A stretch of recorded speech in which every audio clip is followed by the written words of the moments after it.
Hello and welcome to Talking Golf with Gary. This week, the dynamic Gary will introduce you to all kinds of topics pertinent to this past week of golf. He'll give you some tidbits of information as what's coming up and take you on a tour around the world for all of the golfing highlights. Sit back and enjoy Talking Golf with Gary. And hello, welcome to another edition of Talking Golf with Gary. Hope everybody had a great week out there. Very busy week last week in golf, and this week it is U.S. Open week. And you know what that means? The whole golfing world is going to be looking at Pebble Beach as U.S. Open takes place out there, and who is favorite, who isn't. It's going to be interesting to see. We're going to have a little opinion on that later in the show. But want to talk a little bit about Father's Day coming up. So get your father a nice golf gift. Some of the people that run this show, you might want to look into some of their products. Encore Golf makes a terrific golf ball as well as other products. Cut Golf, another company, makes a terrific golf ball and some other products that Dad might be interested in. Also, Mullybox. You can start your subscription to Mullybox. Use the code Gary30 and get 30% off of your Mullybox.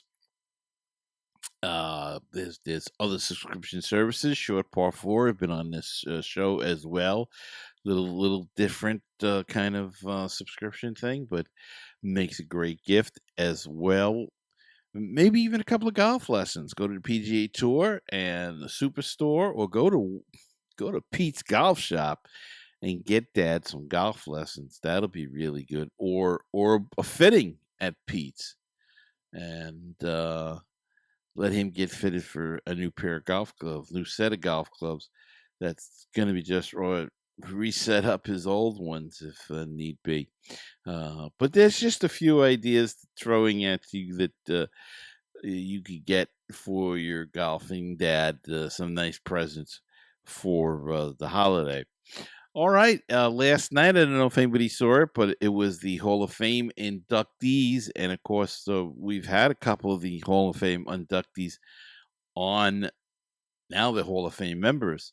On this show, Retief Goosen was on 263 talking about his Hall of Fame being selected in his career. And Dennis Walters also was on. He was on episode 264. So please go back and check those out. You can check them out at talkinggolfwithgary.com or on my YouTube channel, Talking Golf with Gary. And if you go to the YouTube channel, I hope you subscribe to the channel, let you know, give you notifications when new stuff comes out. We're going to try to expand it a little and do some more stuff, maybe do some more reviews and things like that. And also have an Instagram now, an Instagram channel, or whatever you call it in Instagram. I don't know. It's all new to me. But please go check that out, Talking Golf with Gary, on Instagram. And there's a Twitter. I think it's Talk Golf Gary. Well, it's right down there on your little thingy there. So go check that out as well. Couldn't add more to that. It'll be too darn crowded. So we just got that there. But anyway, terrific week of golf. Lots of great things happening last week, and lots of great things happening this week. And let's take a look at what happened last week before we go ahead and talk about the upcoming events. Rory McIlroy ran away with the RBC Canadian Open, closing with a 9 under 61 on Sunday for a 7-shot victory.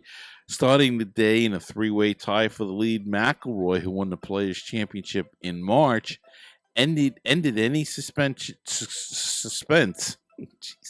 about who would emerge as the champion with 5 birdies in his first 7 holes, none from longer than 8 feet.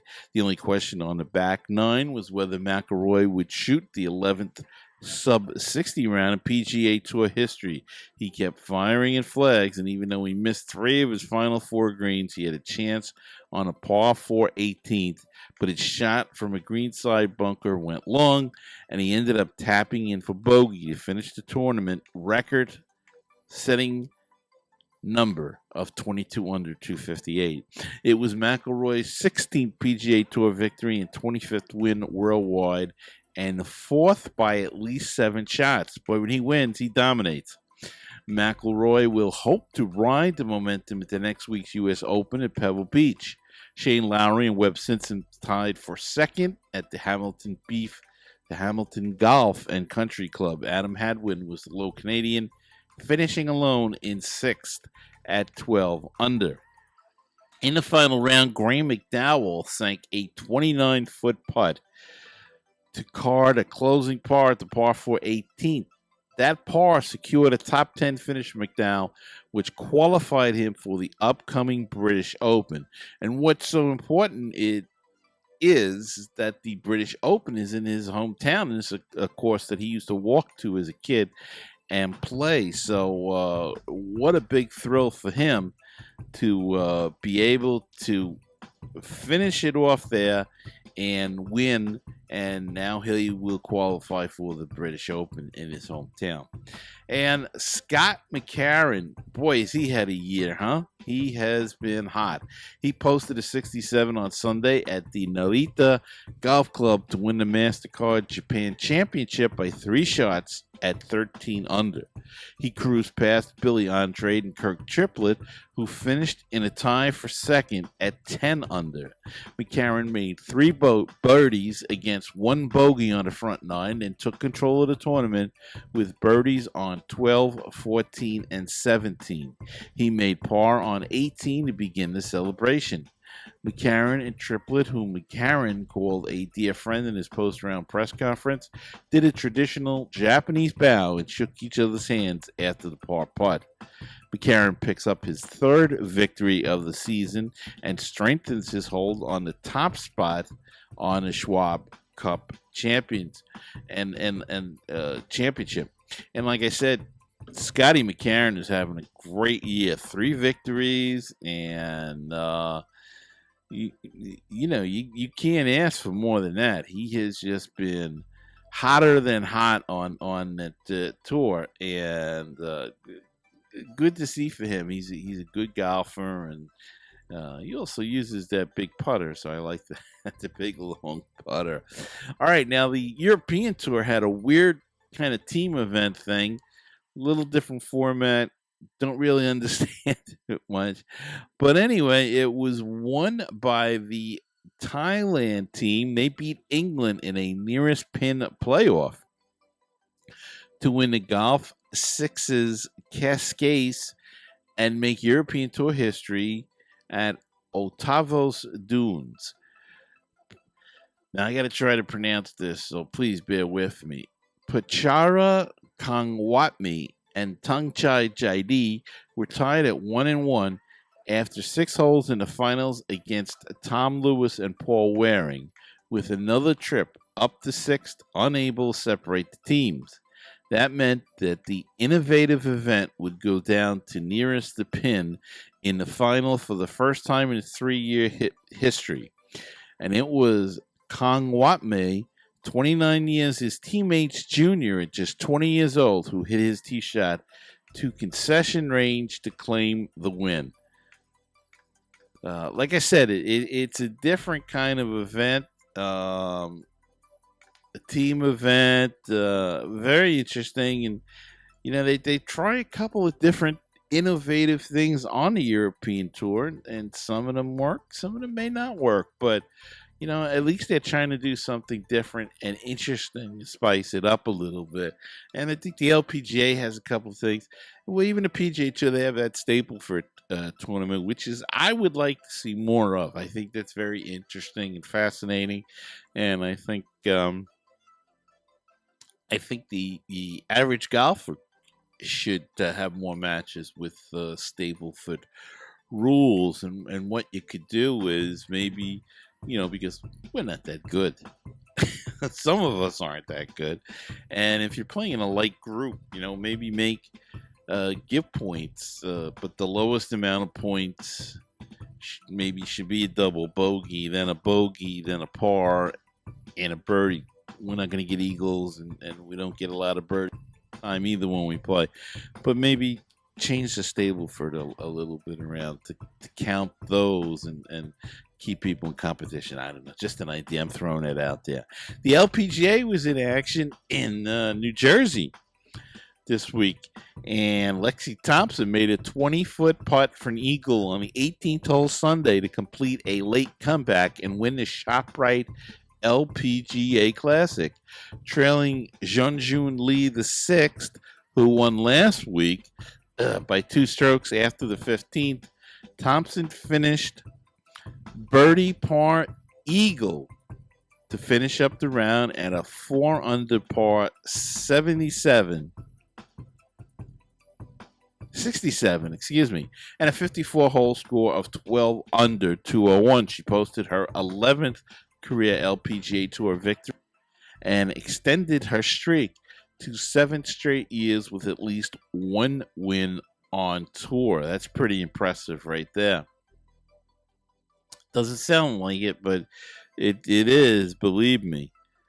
Lee Six, the champion from last week's U.S. Open,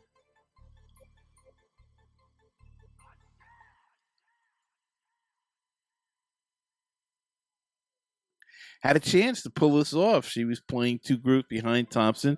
She lost her lead with 3 consecutive bogeys from holes 13 through 15 over the Bay course at Seaview before bouncing back with a birdie at number 16 to tie Thompson. However, she needed an eagle to force a playoff. After reaching the green in 2, she just missed, and I mean just missed. You were watching that; it was pretty nerve-wracking. She just missed a 45-foot putt to tie and had to settle for a birdie, giving her 70 and second place at 202. But boy, it was close. I thought it was going in. Allie McDonald, seeking her first career LPGA Tour victory, challenged on the back 9 and took 3rd place at 204 following a 70.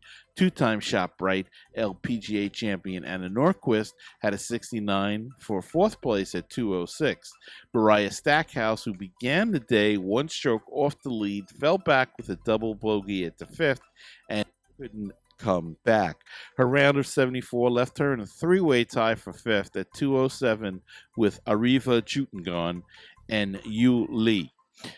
Thompson's win came 9 years after she made her debut at age 15 as a professional in the 2010 ShopRite LPGA Classic, where she missed the cut. It is her 11th tour victory, as we said earlier, and since last year's season-ending CME Group Tour Championship. Thompson is the 13th different winner of the 2019 LPGA season. So that we've got a lot of diversity, if you will, or a lot of parity on the LPGA Tour this year, as 13 different women have won tournaments. That's unbelievable. That's really neat stuff that they that we've had that many win this season. It just shows you how difficult it is to win on these tours. All right, we're gonna take a quick break and be back after this message, and we're gonna talk about the U.S. Open a little bit. So we'll take a listen, and we'll be back. Baseball and BBQ, your place for interesting baseball talk, opinions, and history. Baseball and BBQ, your place for barbecue recipes, tips, and interviews from the world of barbecue. If you like baseball and if you like barbecue, then tune in to Baseball and BBQ. Find us on iTunes, Stitcher, Google Play, and BaseballTalkRadio.com. And we're back, and a lot of people have been asking me about my pick for the U.S. Open. And boy, it's a tough one this year because it could be any number of people. And I mean that McElroy is hot. Could be McElroy. Tiger Woods, how do you count him out? Brooks Koepka with his third shot at the tournament. How do you count him out? Can't count out anybody at this point. Matt Kuchar has been really hot, playing well. Brandt Snedeker had a great week at the Canadian Open. Anybody could win. This is a wide open. This is one of the most wide open fields I can remember in a long time. The key is you got to be long and you got to be accurate. That opens up Dustin Johnson. Can Dustin Johnson stay accurate and win? Can Ricky Fowler, is he long enough to win at Pebble Beach? Yeah, I think he is, and he's usually fairly accurate. Can an old guy win it? How about a guy like Jim Furyk? Not that long, but he's precise and accurate. A lot of questions with the putting and that sort of thing. The rough is going to be incredibly high. No doubt about that. They already showed pictures of it. It's tough. It's thick. I don't always agree with the USGA and their setups. I think they are rather harsh, and they kind of sometimes take the fun out of the tournament. They make it unwatchable. Not only do they punish the player, but they punish him severely. They've got the shaved grass going into the bunkers again and around the green, so you're going to see shots roll. It makes for really precise and accurate shots. The thing I never liked is what they did at Shinnecock a couple of times with the rock hard greens, and they were so hard that guy would hit a beautiful approach shot, and they would just bounce off of these greens and roll off the green. And they say, well, they're rewarding a great shot and punishing a bad shot, but there were some great shots taken that were really became punishments because it's just too hard. And it's not very pleasing to look at as well when you're watching on TV. That one course, I don't remember where it was. It was a new course that they chosen, and it was in a rock quarry, and it was horrid. Even the players hated playing there. The greens were terrible, in terrible shape. Was not, and not from the setup, just in general, or in terrible shape. Was not a setup for a U.S. Open. I mean, a U.S. Open, you want the finest course and the setup to be just so. I always differ with the USGA on that rule, but look, they do it a long time, so it's in their hands now. But that's why it's tough to pick a winner for this tournament. I think if Tiger's healthy and Tiger's on, he can win. He's won there. I'm gonna pick the old guys. I'm gonna pick Phil Mickelson is finally gonna win an Open, or it could be Tiger. It could be Koepka.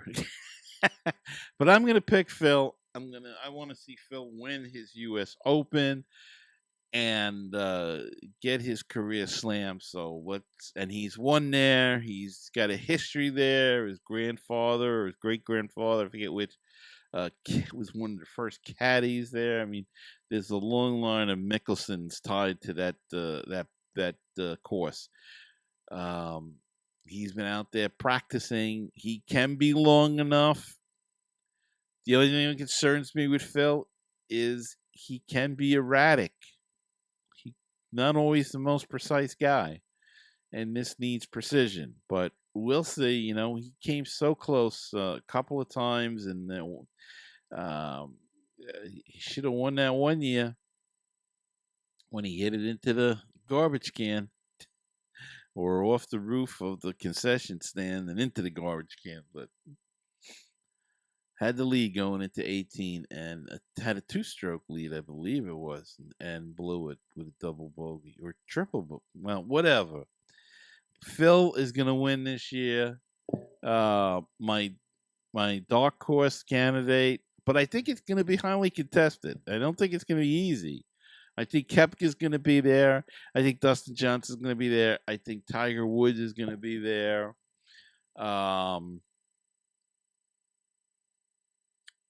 Snedeker's going to be there. My dark horse candidate is Patrick Cantlay. Like the way this kid's been playing, he's got the confidence after winning the Memorial. He's been out there practicing too.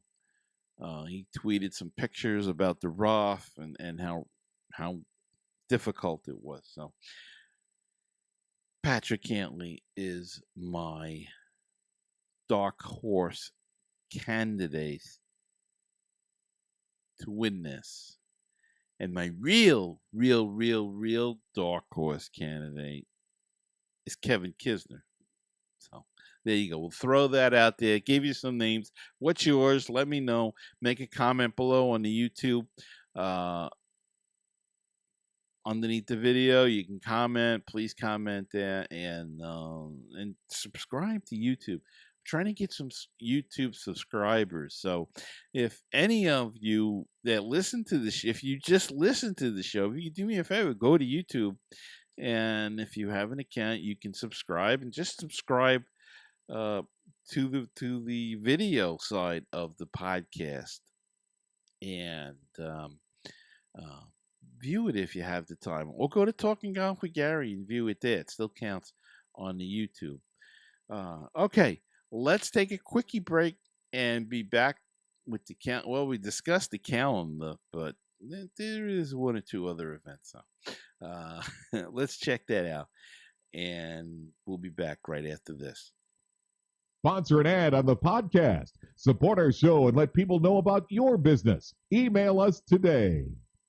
516-362-0443. That is the Talking Golf hotline. If you've got a question, a comment, or want to leave a voicemail, say hi. That's the number to call, 516-362-0443. Or if you'd like to leave an email, you can email the show at talkinggolf@gmail.com.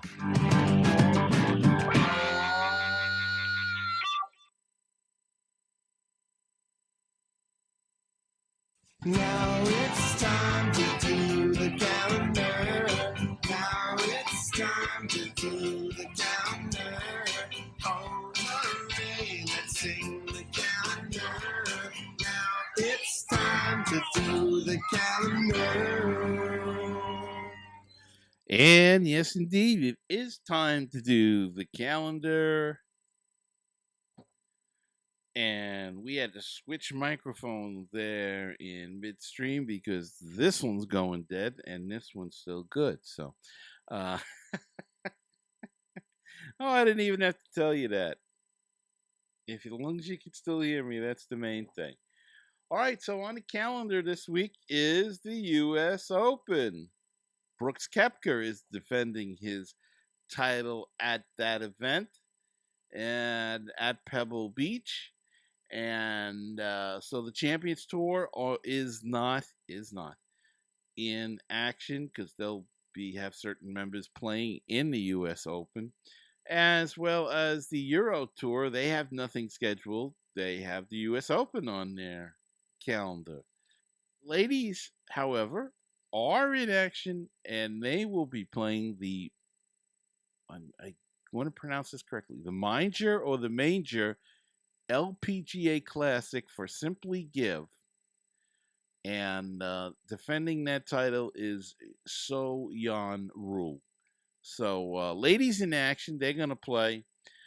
The men are all eyes are on Pebble Beach as they play U.S. Open out there in sunny, hopefully sunny California. No rain, no bad weather, just good weather all the way around. All right, well, that's going to wrap it up for this week's show. I hope you enjoyed it. I want to thank you for tuning in and listening or watching to the podcast.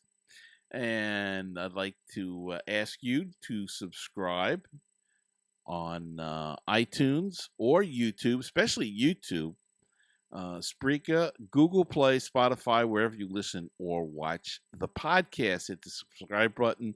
That helps me grow the show and expand to new listeners. And we're going to try to do, people really like the off-site or on-site, whatever you want to call it, the interview at Pete's Golf Shop. We're going to try to do some more stuff like that. We're going to try to do some reviews. I'm going to do some, I hope, I'm going to try. I'm going to try to do some vlogging about golf and thoughts on the Instagram channel. So go check that out at Instagram Talking Golf with Gary. And we're going to do some reviews on YouTube and separate from the podcast. So I hope you check all of that stuff out of equipment. I hope you go check that out. I hope you really would. Please subscribe on YouTube. I really want to get. I've been stuck on a low number for a very long time, and I want to get it up there. So if you could just subscribe on YouTube, get your friends and relatives to subscribe. They don't even have to watch it. Just subscribe. Did I say that out loud? Yes, I did. Okay.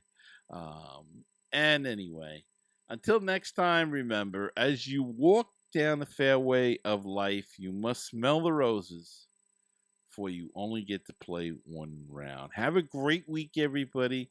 We'll see you again next week on another edition of Talking Golf with Gary.